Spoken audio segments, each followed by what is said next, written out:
नमस्कार मित्रांनो, अशोक मामा या मालिकेच्या आजच्या भागामध्ये इरा ही संयमी आणि ईशानला सांगते की आजोबा म्हणाले की तुम्ही माऊकडे जाऊ नका. संयमी म्हणते का?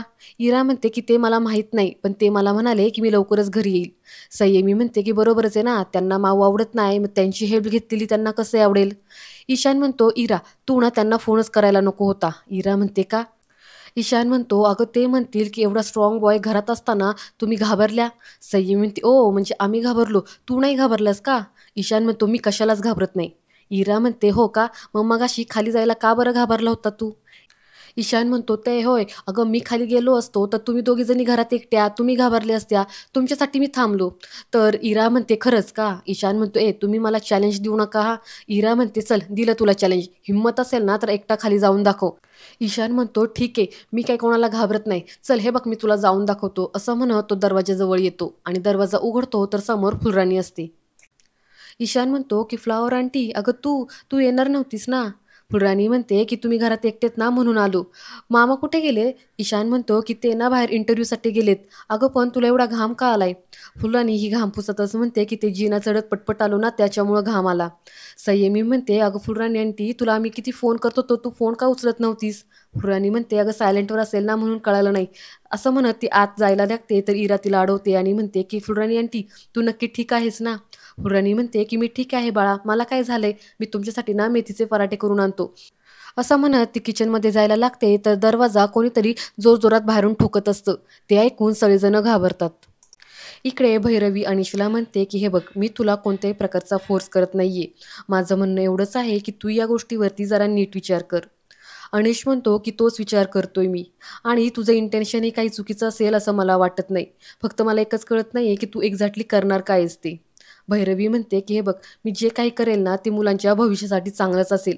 मला मुलांची काळजी आहे रे. तू ना प्लीज फक्त मला प्रॉमिस कर, की तू मला मदत करशील." अनिश म्हणतो, की "मुलांची काळजी तर मला सुद्धा आहे. पण म्हणून काय मी असं कोणाला प्रॉमिस करणार नाही. ह्या असल्या गोष्टींवरती माझा विश्वास पण नाही. जर एखादी गोष्ट मला पटली नाही ना, तर मी सरळ माझा ट्रॅक बदलतो. मग कोणाचं प्रॉमिस मोडे नका." भैरवी म्हणते, की "म्हणजे तुला माझ्यावरती विश्वास नाहीये का? तुला असं वाटतं का मी मुलांबाबत काही चुकीचं करेल म्हणून?"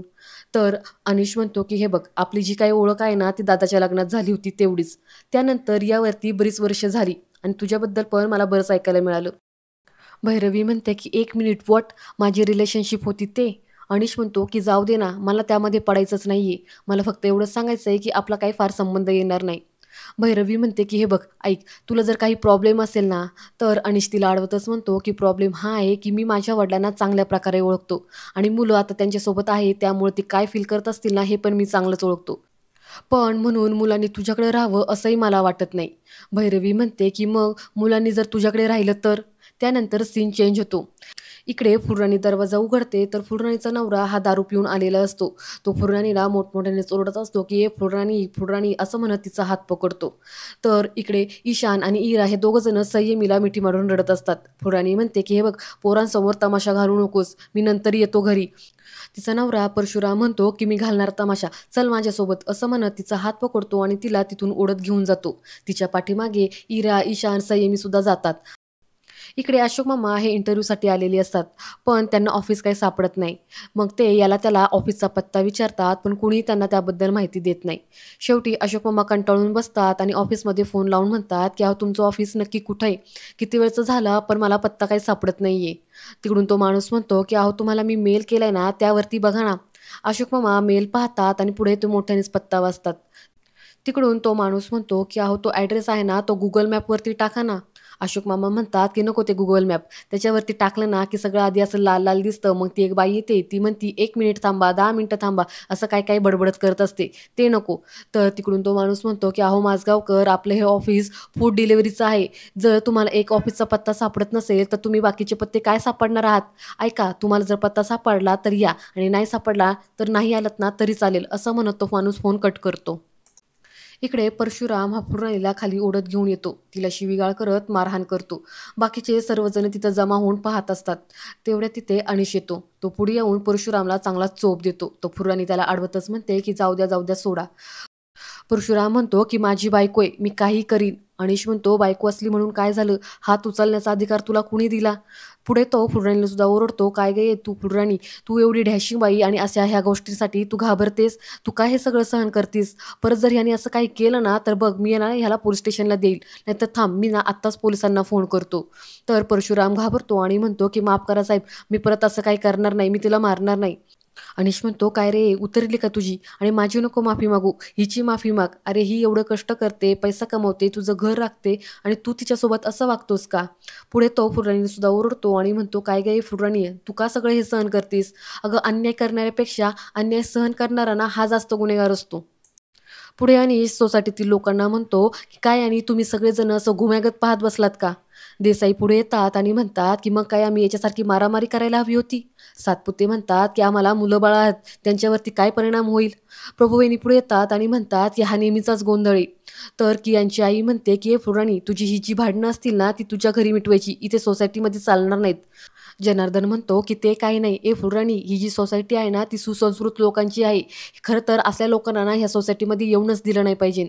देसाई म्हणतात, की "बरोबर आहे. मी काय म्हणतो, ही फुलराणी ज्यांच्या घरामध्ये कामाला आहे ना, त्या सर्वांनी ना या फुलराणीला कामावरून काढून टाकलं पाहिजे." सर्वजण सोसायटीतील लोकं म्हणतात, की "बरोबर आहे, बरोबर आहे." तर अनिश हा टाळ्या वाजवतो आणि म्हणतो, की "वाह, वाह, वाह! तुम्ही स्वतःला सुसंस्कृत म्हणवता आणि एखाद्या अडचणीत असलेल्या माणसाला असं डावलता, ही तुमची संस्कृती का? तिचा नवरा तिला त्रास देतो यामध्ये तिची काय चूक आहे?" तर देसाई म्हणतात, की "हे बघ अनिश, तुला कळत नाहीये." अनिश म्हणतो, "ती अडचणीत असताना तिला सपोर्ट करायचं टाकून तुम्ही तिला नोकरीवरून काढून अजून अडचणीत टाकताय का? तुमचं माहीत नाही, पण आमच्या घरासाठी आमच्या आईनं जेवढं घरासाठी आणि पोरांसाठी केलं असेल ना, त्याहून अधिक जास्त ह्या फुलराणीने केलं आहे. त्यामुळं फुलराणी ही आमच्या घरी येणार आणि येतच राहणार."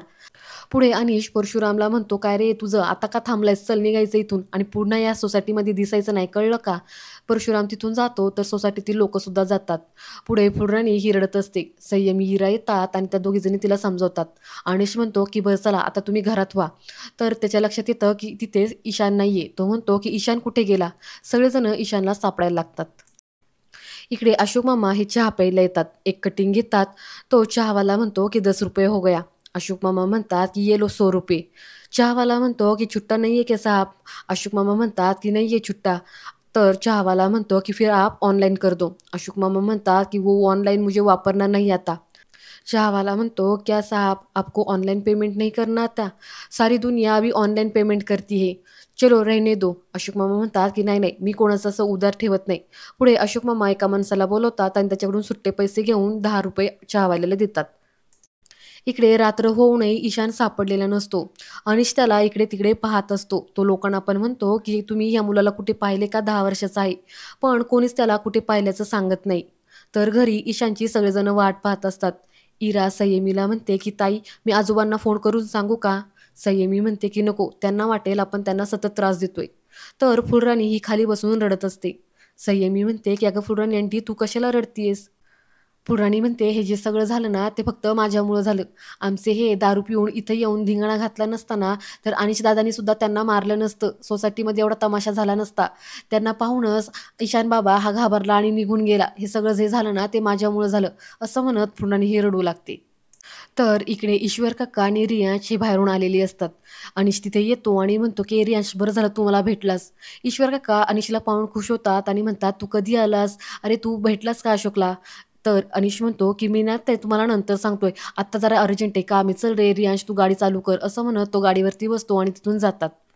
पुढे ईशान हा मंदिराच्या पायऱ्यांवरती बसलेला असतो. अनिश त्याला पाहतो आणि म्हणतो, की "ईशान थांबव गाडी. ते बघ तिथे बसलाय ईशान." असं म्हणून ते दोघंजण त्याच्या जवळ जातात.